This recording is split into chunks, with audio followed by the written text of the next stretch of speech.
In House of the Dragon, Aegon II takes the Iron Throne instead of his sister Rhaenyra. What happens during his reign and how long does it last? Warning: spoilers ahead for House of the Dragon and Fire and Blood. In House of the Dragon Season 1, Episode 9, Aegon was crowned King of the Seven Kingdoms, but, as with so many George R.R. Martin characters, Aegon's future is bleak. While Rhaenyra, the firstborn child of the previous king, Veeserys Targaryen, was in line to inherit the throne, a misunderstanding on the king's deathbed led to Aegon's coronation. Welcome to my channel. Please don't forget to like and subscribe and also click on the notification bell to remain updated. Rhaenyra is the daughter of Veeserys and Aemma, his late wife, who never had any sons. The new king, Aegon, is the son of Veeserys and Alicent Hightower, his second wife. Rhaenyra's gender has led to wide disputes concerning her claim to the throne, and many in the Seven Kingdoms believe Aegon, as the firstborn male, has more claim than her. It is likely that a battle for the throne between Aegon, Rhaenyra, and their allies is in store for House of the Dragon viewers. Aegon's new kingship will lead to further development of his character, as up until his coronation in House of the Dragon Episode 9 audiences have only been given a small taste of his full character. What has been shown of Aegon so far depicts him as lustful, immoral, and naive, undesirable qualities in a ruler. Hopefully, with Aegon shifting to the role of king, more will be revealed about his character and what lies ahead for him. Luckily, the George R.R. Martin novels, and foreshadowing put in place by House of the Dragon, make it clear what happens to Aegon after becoming king. Upon becoming king, Aegon II Targaryen is immediately thrust into the war that came to be known as the Dance of the Dragons. Early on in the conflict, Aegon becomes frustrated with the hand of the king, Otto Hightower, finding him to be too cautious and inactive. He chooses to relieve Otto Hightower of his duties and replace him with Ser Criston Cole. Cole takes a much more aggressive approach to the war.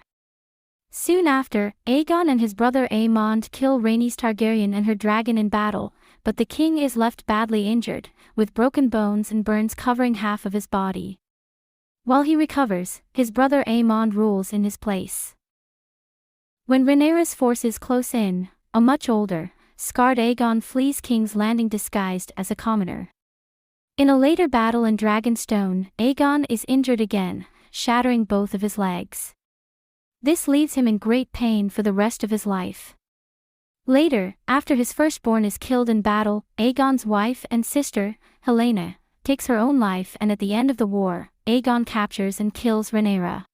King Aegon, badly scarred and mangled from his many injuries, dies after being poisoned in the royal sept. It remains unknown who kills the king, but it is believed to have been one of his own men. It is not long after he kills Rhaenyra with his dragon, that Aegon dies himself. In the days leading to his death, the House of the Dragon's black armies close in on King's Landing. Aegon, however, does not concern himself with this, instead spending his time worrying about his upcoming marriage to Cassandra Baratheon and erecting statues of his late brothers. This is likely why he was killed, as many believe his killer poisoned him to prevent the continuation of the war under an idle king. Aegon is not generally remembered as a good king. The entirety of his reign was spent in a vicious, civil war over succession with his sister. The Seven Kingdoms were split throughout his reign regarding who had more claim to the Iron Throne. His controversial coronation over Rhaenyra resulted in him being known as Aegon the Usurper. Additionally, Aegon did not even want to rule, and his lack of commitment to the throne paints him as uncommitted and aloof. In George R.R. Martin's writing, Aegon only chooses to remain on the throne over Rhaenyra, because he fears her wrath on him and his family if she took power.